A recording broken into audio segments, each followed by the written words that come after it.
CPIM দলের কাজই হচ্ছে জঙ্গি আন্দোলন করা। ত্রিপুরার মুখ্যমন্ত্রী ডাক্তার মানিক সাহা ভারতের ৮০তম স্বাধীনতা দিবস, মহর্ষি অরবিন্দের ১৫৫তম জন্মজয়ন্তী এবং আগরতলা অরুন্ধতী নগর অরবিন্দ সংঘের ৭২তম প্রতিষ্ঠা দিবসকে কেন্দ্র করে ২০২৬ সালে পক্ষকাল ব্যাপী বিভিন্ন সামাজিক ও জনকল্যাণমূলক কর্মসূচি হাতে নিয়েছে অরবিন্দ সংঘ। তারই অন্যতম প্রধান অঙ্গ হিসেবে শুক্রবার আগরতলা অরুন্ধতী নগর স্থিত অরবিন্দ সংঘের নিজস্ব ক্লাব গৃহে এক স্বেচ্ছায় রক্তদান শিবিরের আয়োজন করা হয়। রক্তদান জীবনদান এই মহান বার্তাকে সামনে রেখে এবং হাসপাতালে চিকিৎসাধীন মুমূর্ষু রোগীদের জীবন বাঁচানোর তাগিদে আয়োজিত এই শিবিরে রক্তদাতাদের ব্যাপক উৎসাহ লক্ষ্য করা গেছে। এদিনের এই মহতী রক্তদান শিবিরের আনুষ্ঠানিক উদ্বোধন করেন ত্রিপুরার মুখ্যমন্ত্রী ডাক্তার মানিক সাহা। উপস্থিত ছিলেন আগরতলা পৌর নিগমের মেয়র দীপক মজুমদার, ৩৯ নম্বর ওয়ার্ডের কাউন্সিলর অলোক রায়, বিধায়িকা মীনা রানী সরকার এবং ৮ টাউন বরদোয়ালি বিধানসভা কেন্দ্রের মণ্ডল সভাপতি শ্যামল কুমার দেব সহ অরবিন্দ সংঘের ক্লাব সম্পাদক সুপ্রিয় ঘোষ সহ ক্লাবের অন্যান্য কর্মকর্তা ও স্থানীয় ব্যক্তিবর্গ। বক্তব্য রাখতে গিয়ে মুখ্যমন্ত্রী ডাক্তার মানিক সাহা রক্তদানের সামাজিক গুরুত্বের উপর বিশেষ আলোকপাত করেন। ত্রিপুরা থেকে বিক্রম কর্মকারের রিপোর্ট, বিগ নিউজ বাংলা। জঙ্গি আন্দোলন যদি করে তাহলে তো সেই আবার ওই আমাদের মাননীয় গৃহমন্ত্রীজি যে বিকেশ করেছে এখন ছত্তিশগড়ে, সেই বিশেষগুলো চলে আসে এখানে।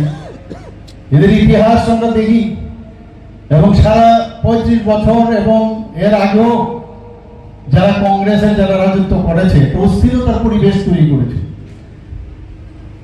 যখন এই মাওবাদীদের খতম করলো তখন বলছে আরে ওদেরকে এইভাবে খতম করলো, ওদের সাথে আলোপ আলোচনা করা উচিত, গাছদাহ হচ্ছে।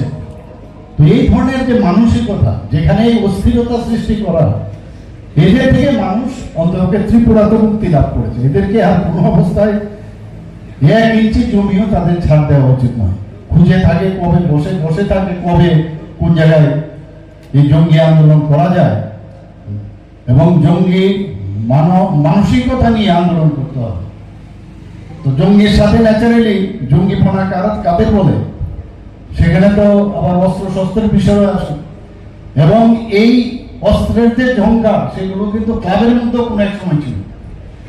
এক ক্লাব আরেক ক্লাবকে তাদের জায়গা বাড়ানোর কারণে এবং সম্মানকে বা অসম্মান যেটাই বলুক সেটাকে ইলিগেল ওয়েতে স্থাপন করার জন্য যে অস্ত্রের ঝঙ্কার ছিল, বহু মানুষ আমরা হারিয়েছি।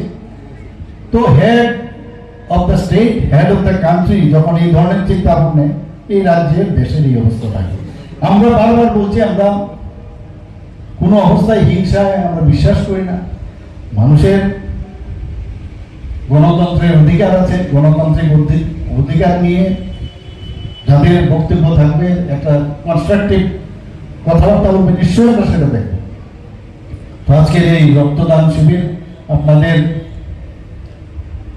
যে এই উদ্যোগ আপনারা নিয়েছেন, আমি আপনাদেরকে স্বাগত জানাচ্ছি। যারা রক্ত দিতে এসছেন তাদেরকেও আমি ধন্যবাদ দেব। এবং আমরা জানি যে রক্ত ত্রিপুরায় যে আমাদের রক্তের পরিমাণ কত, বেশি রক্ত আপনি রাখতে পারবেন না, সারা যে বেশি দিন রাখা যায় না, তারও একটা নির্দিষ্ট সময় আছে, আদারওয়াইজ সেলগুলো মারা যায়।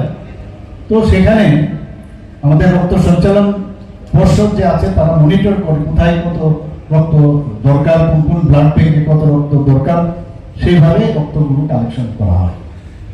আমাদের এখানে যারা পুরুষরা আছেন তারা 18 থেকে 60 বছর পর্যন্ত রক্ত দিতে পারে। যারা নিয়মিত রক্ত দেয় তারা 65 ইয়ার্স পর্যন্ত দিতে পারে। মহিলারা 4 বছর পর পর দিতে পারে। আজকাল মহিলারা বহু জায়গায় রক্ত দেয়। আমরা যদিও জানি যে রক্তের গ্রুপ 4টা গ্রুপ হয়, সেটা